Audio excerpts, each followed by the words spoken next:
সারা পৃথিবীতে যতগুলো মানে যুদ্ধ দীর্ঘমেয়াদে আমেরিকার সাথে হয়েছে, আমরা দেখবো যে দীর্ঘ সময়ের যুদ্ধগুলো আমেরিকার রেজাল্ট নেগেটিভ। তার মানে আমেরিকা এই যুদ্ধগুলো থেকে পিছু হাঁটতে বাধ্য হয়। যেমন ভিয়েতনামে যে যুদ্ধটা হয়েছিল 1955 সালের দিকে শুরু হয়েছে, 20 বছর চলছে, 75 পর্যন্ত। উদ্দেশ্য ছিল যে দক্ষিণ ভিয়েতনাম ওইটাকে কমিউনিজম থেকে রক্ষা করতে যাবে। শেষে দেখা গেছে দক্ষিণ উত্তর সব ভিয়েতনাম এক হয়ে গোটালটা কমিউনিজমের মধ্যে চলে গেছে। তারপরে এই যে সাম্প্রতিক ইরাক, আফগানিস্তান, এই যুদ্ধগুলো প্রায় 20 বছর ধরে চলছে এবং প্রত্যেকটা যুদ্ধে দেখেন আমেরিকার যে মানে হচ্ছে যে মানে ল্যান্ড ফোর্স বলি, এয়ার ফোর্স বলি, সব বাহিনী আস্তে আস্তে পালাইছে। কারণটা কি? কারণটা হচ্ছে যে একটা দেশে আমেরিকা থেকে সৈন্য পাঠায়, ওইখানে আপনি যুদ্ধ করতে গেলে ওইটা দেশকে যদি আপনি কন্ট্রোল করতে চান, তাহলে আগে দেখতে হবে যে ওই দেশের স্থানীয় মানুষের আপনার সাপোর্ট আছে কিনা। ভিয়েতনাম যুদ্ধেও সাপোর্ট ছিল না, ইরাক, আফগানিস্তান এগুলো তো নাই, এবং ইরানে যে এখন শুরু হয়েছে এই যুদ্ধে তো মানে যুদ্ধ শুরুর আগে যতটা বিভাজন ছিল, যুদ্ধ শুরুর পরে কিন্তু সেই বিভাজনটা কমে আরো একসাথে সবাই এক দেশ রক্ষা করতে হবে, এইরকম একটা ভাবনা চিন্তার মধ্যে আসছে। এবং ইন্টারেস্টিং জিনিস, ইরানের যদি কেউ ভৌগোলিক ব্যাপারটা অ্যানালাইসিস করে দেখবে যে বাংলাদেশের যে আয়তন আছে না, এরকম 11টা-12টা বাংলাদেশ যদি আপনি যোগ করেন কত বড় হবে। গোটাল ইরানটা এত বড়। তার মানে ইরান প্রায় আমার মনে হয় প্রায় 16.5 লাখ বর্গ কিলোমিটার হচ্ছে আয়তনের একটা দেশ। এবং ইন্টারেস্টিং জিনিস হচ্ছে যে এই যে সামান্য ইরাক, সেইটার চাইতে 4 গুণ বড় হচ্ছে ইরান। আফগানিস্তানের চেয়ে প্রায় 2.5-3 গুণ বড়। তার মানে হিউজ। এই কারণে যেটা যে একটা এত বড় দেশ, এবং ডেঞ্জারাস ব্যাপার হচ্ছে ইরান যেটা, ইরানের কিন্তু হচ্ছে চতুর্দিকে হচ্ছে পাহাড় আছে, যদি খুব ভালো করে জিনিসটা খেয়াল করে, এবং বড় বড় পাহাড়, আর মাঝখানে বিশাল বড় হচ্ছে মরুভূমি আছে। তার মানে হচ্ছে কিছু করা লাগবে না ইরানকে। যে কেউ যদি ল্যান্ড ফোর্স পাঠায়, উপর থেকে খালি অ্যাটাক করবে, শেষ।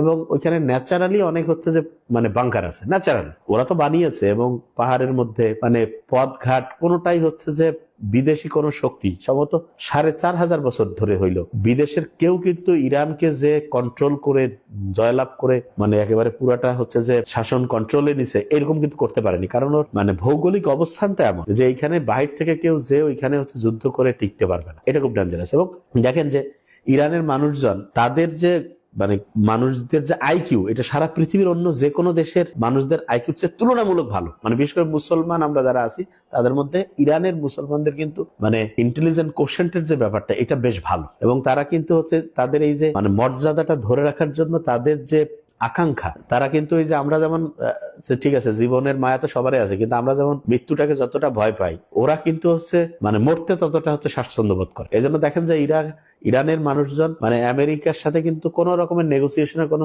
চিন্তাই নাই, বরং যে রয়েছে এই যে কি বলে এটাকে, যেটা বলে যে আমাদের যদি আমরা সহজ করে বলি যে হচ্ছে যে আমেরিকা কিন্তু এখন চাচ্ছে যে কোনোভাবে হচ্ছে যুদ্ধটা যদি একটা যুদ্ধ বিরতি মুক্ত করা যায়। তো দেখেন ইরান কিন্তু এটাতে কোনো কথাবার্তার মধ্যেই নাই। কেন? কারণ ইরান জানে যে যুদ্ধ যত লম্বা হবে, আমেরিকা তো একটা অন্যায় যুদ্ধ করতেছে, মানসিক ভাবে কিন্তু তারা অতটা চাঙ্গা থাকবে না। কারণ একটা জিনিস আপনি মুখে যতই বলেন, আপনি নিজে তো আপনি জানেন যে এইটা হচ্ছে যে আমি একটা দেশকে হচ্ছে নিজের কন্ট্রোলে নেওয়ার জন্য সেই দেশে আক্রমণ করছে, এবং ওই দেশের মানুষজন যারা একটু নিরপেক্ষ তারা জানে যে ঘটনা এটাই ঘটছে। এবং আপনি দেখেন আমেরিকা যে যে জায়গায় আক্রমণ করে, ওরা আক্রমণ করে কি করে, যে ওই দেশে আমরা গণতন্ত্র নিয়ে আসবো, ওই দেশে আমরা হচ্ছে যে কি বলে শান্তি ফিরায় দিব, ওই দেশের মানুষজনের হচ্ছে ভোটার অধিকার নিয়ে আসবো।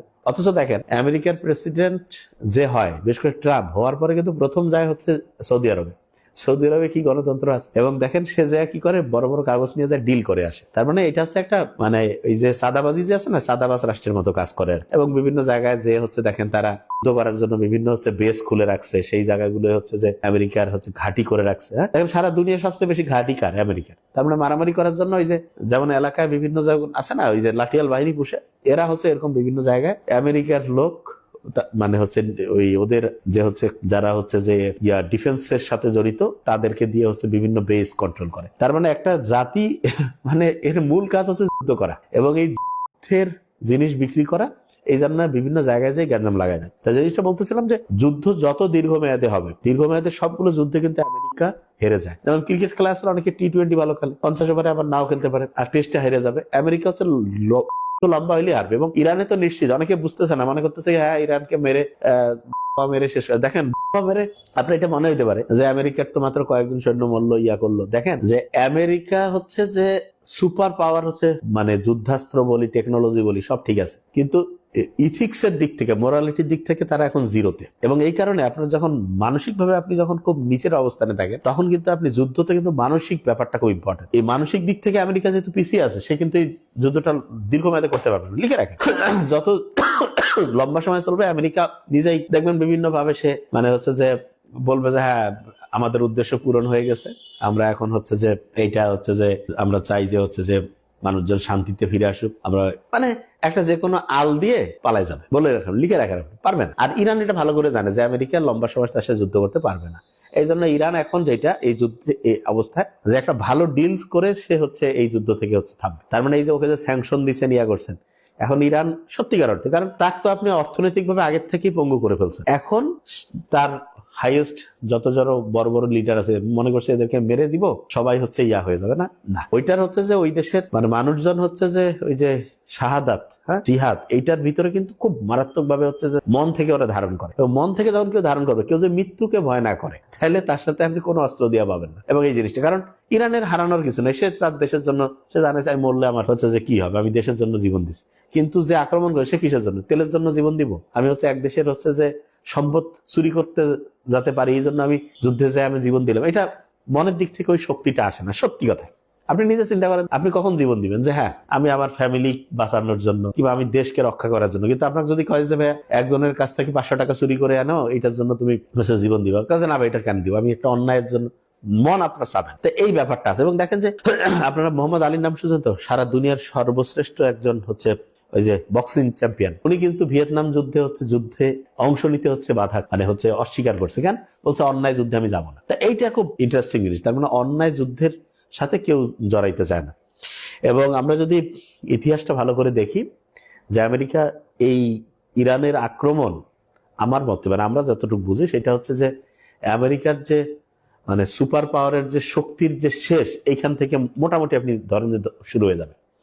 এবং আমেরিকাকে এখানে মানে যত বেশি ক্ষতির মধ্যে পড়তে হবে, এখানে রাশিয়া, চায়না ভিতরে ভিতরে কিন্তু এরা অবশ্যই যেভাবে সাপোর্ট দেওয়া, মানে সরাসরি ওরা যাবে না, কারণ ওরা জানে যে আমেরিকা এটাতে যুদ্ধে যত থাকবে তত আমেরিকার হচ্ছে শক্তি ক্ষয় হবে, তত হচ্ছে তার হচ্ছে যে অর্থনৈতিকভাবে আস্তে আস্তে সে দুর্বল হয়ে যাবে। তো এই কারণে সামনে যুদ্ধ যত লম্বা হবে তত হচ্ছে আমেরিকার যে হচ্ছে যে মাস্তানি, এইটার শক্তি অনেক কমে যাবে, এটা নিশ্চিত থাকেন। আর ইরান কিন্তু সারা পৃথিবীতে ইতিহাস তৈরি করে ফেললো যে মানে সারা পৃথিবীতে সুপার পাওয়ার যেই হোক, নিজের মানসিক শক্তি যদি ঠিক থাকে এবং কেউ যদি হচ্ছে ন্যায়ের পথে থাকে, তাহলে তার সাথে পারা যাবে না। দেখেন ইরানের মানুষজন কিন্তু হ্যাঁ ভয়ের কোনো নমুনা আছে? তাদের কথাবার্তা দেখেন, মরলে মরবো, মানে অন্যায়ের বিরুদ্ধে এরকম। হ্যাঁ, আর দেখেন যে আমেরিকার যারা যারা এই যে লবিটা যুদ্ধ করে, এরা বেশিরভাগ জন হচ্ছে ধান্দাবাজ, ঠিক আছে? এরা হচ্ছে ইসরায়েলি লবির সাথে সম্পর্কিত করে মানুষের বিভিন্ন সম্পদ টম্পদ। আর এখানে আরেকটা জিনিস হচ্ছে, একটা আছে জানেন তো, এখানে বিভিন্ন জনের কুকীর্তির হচ্ছে যে ডকুমেন্টস আছে। এটা দিয়ে ধরেন যে আপনি ট্রাম্পের এমন কোনো ইনফরমেশন, এমন কোনো ভিডিও অডিও আছে যেটা যদি প্রকাশ হয়ে যায়, কালকেই প্রেসিডেন্ট থাকতে পারবে না, থাকতে পারে এমন কিছু। এখন ওইটা যদি তাক দেখায় যে বাবা এই যে এই জিনিসটা কি আমরা ছাড়বো কিনা, যে না ঠিক আছে কি করা লাগবে, অ্যাটাক করো। দেখেন পুরা ও যতটা খারাপ তার সাথে বাধ্য হইতেও খারাপ হবে, বুঝতে পারছেন আমার কথা? তার মানে ব্ল্যাকমেইল করার মতো একেবারে সেই রকম জিনিস হচ্ছে যে মোসাদের কাছে থাকতে পারে, থেকে ওইটা দিয়ে ব্ল্যাকমেইল করে যে ঠিক আছে। যে এই জন্য আমরা যেটা বুঝতে পারি সেটা হলো যে মুসলিম দেশগুলোর উচিত যদি একতাবদ্ধ থাকে এবং তারা যদি চিন্তা করে যে হ্যাঁ আমরা হচ্ছে যে মুসলিম দেশ মানে শুধু মুসলমান দেখে তার আমি মানে ভাই চিন্তা করে সহায়তা করবো, ব্যাপারটা এরকম না। বরং হচ্ছে যে চিন্তাটা এরকম যে আমি যে অত্যাচারিত হচ্ছে মজলুম তার পক্ষে আমি দাঁড়াবো, এইটা হয়ে কিন্তু। এবং অলরেডি কিন্তু বাইরে যাই বলুক, আপনি দেখেন যে বিভিন্ন দেশের জনগণ কমন পিপল, এরা কিন্তু সংখ্যাগরিষ্ঠ হচ্ছে ইরানকে সাপোর্ট করবে। কেন? কারণ মজলুমের পক্ষে সবাই থাকে। আর যারা আপনি দেখেন যে একটা দেশের দেখেন যে বিভিন্ন দেশে প্রায় 45-50 হাজারের মতো আমেরিকান সোলজার আছে, এই যে বিভিন্ন এই যে মিডল ইস্টের বিভিন্ন ঘাঁটিতে। এবং এরা আবার এমন করে, ইরান আবার দেখেন মানে যেখানে আমেরিকান ঘাঁটিগুলো আছে সেখানে কিন্তু হচ্ছে সে অ্যাটাক করতেছে, সে কিন্তু কমন পিপলকে করতেছে না। আর আমেরিকা কি করতেছে, যেখানে হচ্ছে যে একেবারে ছোট বাচ্চাদের স্কুল, সেইখানেও শত শত বাচ্চাকে হচ্ছে ফেলার জন্য করতেছে।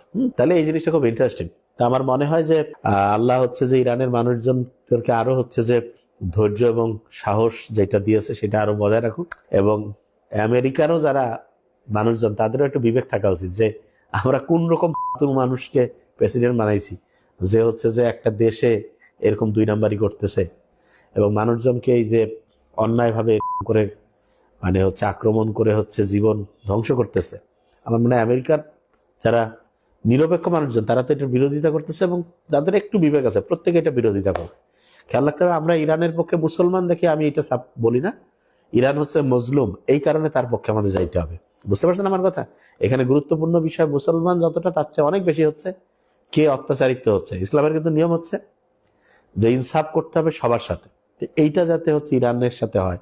এবং দেখুন বেশিরভাগ লোকে হচ্ছে ঠিকভাবে চিন্তা করে, তারা চায় যে যারা হচ্ছে যে মানে দুর্বল তাদের উপরে যে নির্যাতন সেটা যাতে একসময় বন্ধ হয়ে যায়।